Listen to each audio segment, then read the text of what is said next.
おなすこじこんばんポテトです。今日もデータぶつけやっていきたいと思います。よろしくお願いいたします。今日はですね、ヒールトリックについて調べてみたやっていきたいなと思います。こちらのヒールトリックですけどもね、実際今現状でもね結構使ってる人いるんじゃないかなと思います。人によってはですねフォワード必須にしてるみたいなね人もいるかなと思うんですけども、便利なスキルっていうことは間違いないんですけども、実際のとこね、このスキルどうなんだと、でどこまでヒールトリックの効果あんのかなとかね、そもそも発動条件って何なのみたいなねところもやっていきたいなと思います。検証方法ですね。検証方法はトレーニングモードを使っていきます。でひたすら後ろにパスと、後ろに向かってパスという感じでやっていきたいなと思います。使っていく選手はトマス・パーリーになっていきます。このチャンネルのエースになっておりますから、最近このチャンネルした人はねぜひ覚えておいてください。グランドパスは60になっております。まずはなしから見ていきましょう。ヒールトリックない状態ですね。でも実際どうなんですかね。なくてもヒールトリックっていうかね、ヒールパスってできるからね、実際そんな変わんのかみたいなところもあるんですけどね。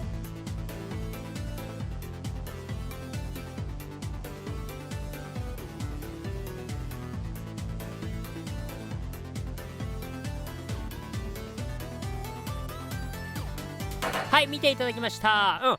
案外いけてない？やっぱりいけてるよね。なんか結構普通な感じというかね、ヒールトリックつけただけで変わるのか見ていきましょう。はい、次はヒールトリックありですね。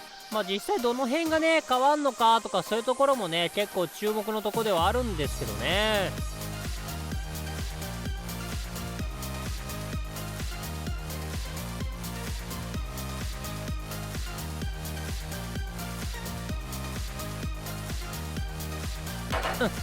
早いわ早いわ。パス短いパスなんだけど分かるくらい早かったっすね。違うっすね。これ見てちょっと比べてみましょう。こんな感じ。はいはいはい。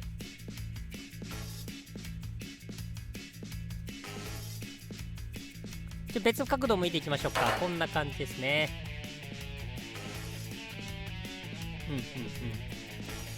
こう比べると余計分かりますね。全然違う感じがしますね。であとこれ見る限りだと足裏もですねヒール扱いっぽいですね。そこまでは分かったということですかね。はい、ということでじゃあ次はですね、じゃあ発動条件何なんだっていうところですよね。こんな感じまとめてきました。パワーゲージ、方向、距離、状況、そして運みたいな感じのところなんですけども、例外はあるかもしれないですね。この辺りは例外あるかもしれないんですけど、ちょっと一つ一つ見ていきましょうか。パワーゲージに関してはですね、ほんのちょっとですね、もうプチでもほんのちょっとっていう感じですかね。であとは基本方向に関しては真後ろ、基本真後ろという感じになっていきます。で距離に関しては基本的にはもう近い相手っていう感じですね。具体的に言うとこのちょっとのパワーゲージで出せる範囲の距離っていう感じですかね。でこの辺まではなんとなく分かりますよね。問題はここですよね。この状況ここなんですけども、ちょっとね詳しく見ていきましょう。はい、こんな感じですね。この状況ね、要はですねこれ敵が近くにいないと自陣とか、あとはバックパスでは発動しないということが分かりました。これスキル有無関係なしでしたね。敵がいないとですね発動はしないということが分かりましたね。で例えばこの自陣のバックパス出ないし、このハーフライン越えて敵陣だとしてもですねバックパスの逆やっぱ出ないんですよね。これ結構意外でしたね。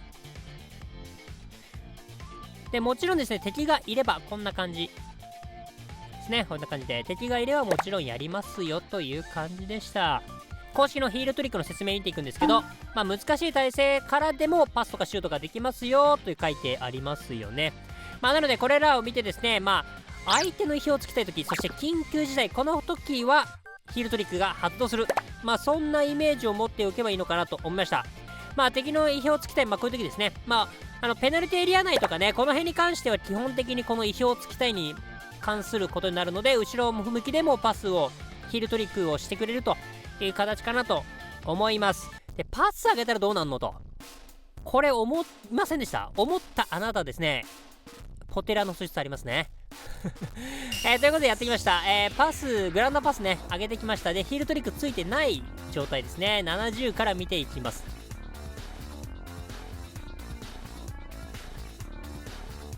はい、次75ですね。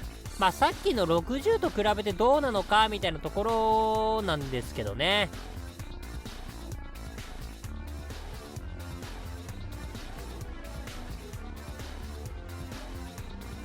はい、ここからは87ですね。ここまで最大限に振ってみました。まあ、そもそもパーリー87まで上がるんかいみたいな感じなんだけど、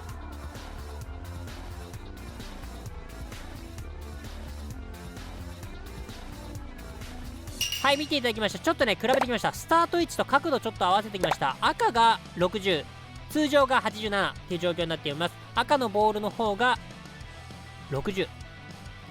はい、こう見るとですね、明らかに違い分かりますよね。遅いのが分かりますよね。で、ちなみに75とか見ていったんですけど、70以上はね、パススピードそんな変わんなかった。ただね、スピード以外に結構違いがあって、見てください。これ分かりますかね、この感じ。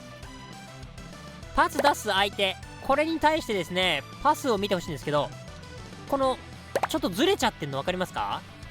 もう一個見ていきましょう。ターゲットに対してですね、この線出てますけど、ほら、ちょっとずれちゃってるんですね。しれっとずれてるんですね。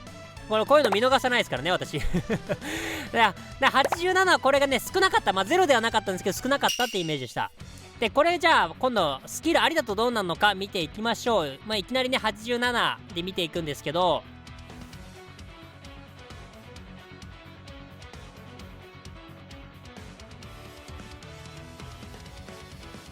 はい、これも比べてきました。青がパス60の方ですね。青ボールの方が60ですね。まあね、これね、あんま変わらなかった。なんか微妙に遅いような速いような気もしたんだけど、ただね、このグラパ60の方はやっぱりね、こっちもパスずれはね、あったんですよね。まあ先ほどひどくはなかったけど、多少あったかなって感じがありましたね。で、ちなみになんですけど、ありでパス60、なしでパス87ですね。これも比べてきました。青がパス60の方ですね。スキルあり、スキル持ちですね。これ見るとですね、これ、ね、微妙に速いんですけど、まあ、これ味方の距離によってね、パスのスピード変わるんで、まあ、ちょっと誤差かもしんないですかね。そう考えるとあんま変わんないと。そうすると、パス精度高い人は意味ないのかって話になるんですけど、見てください。こんな感じ。もう難易度上がっても、この結構遠くてもですね、ヒールトリックできるんですね。ここが大きいかなっていうところと、あとね、実はね、もう一つ、一番大きい利点があるんです。それがこれです。これね、なしの87とか70とか持ってきたんですけど、これ距離が近いとね、極端にパスが遅くなる瞬間があるんですよ。これがスキルありだとね、わかります？遅くならないんですよ。これかなり実用的じゃないですか。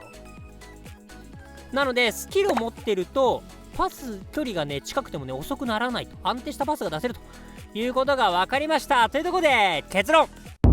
ヒールトリックをつけるとヒールパスができる範囲が広がってパススピードはある程度速くなって近い味方へのパスも遅くなるのを防ぐとしますはいなんかいっぱい話しましたけども、なんかいろいろありましたね。だいぶ詰め込んだ。10分以内に収まってるかなと思うんですけどまあ一つやったら一つ疑問が生まれる、そんな沼、ヒールトリックの沼と言いましょうまとめていきました。こんな感じ。意表をつくとか緊急事態とかね、この辺覚えておくといいかなと思います。で、スキルの特徴に関しては、ヒールパスができる距離が広がるのと、パススピード自体がね、担保されているというような感覚が一番分かりやすいのかなと思いました。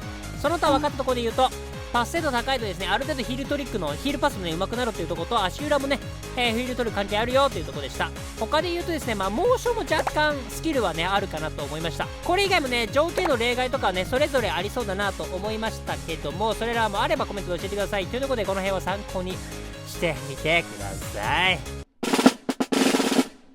はい、もうこっから本当に雑談です。もうこの辺聞いてる人はですね、コアなポテラだと思うのでね、話していくんですけど、いやーめっちゃ時間かかったな。なんかこういうの 2,3 本に分けてもよかったなって本当思いますね。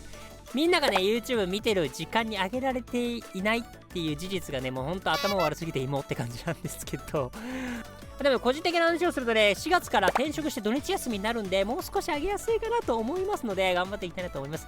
はい、ということでこのまま終わりましょう。皆さんこの結果どう思いますかね。ご意見ご感想クレーム等であればですねコメントで教えていただければなと思います。3月中にね2万人行きたいんですよね。いけるかなということでこの動画ね今日もしよかったら高評価チャンネル登録していただけるとすごく励みになりますしこのチャンネルの延命につながります切実につながりますのでよろしくお願いいたします。ということで今日はこれで終わりたいなと思います。また次回の動画でお会いしましょう。バイバイ。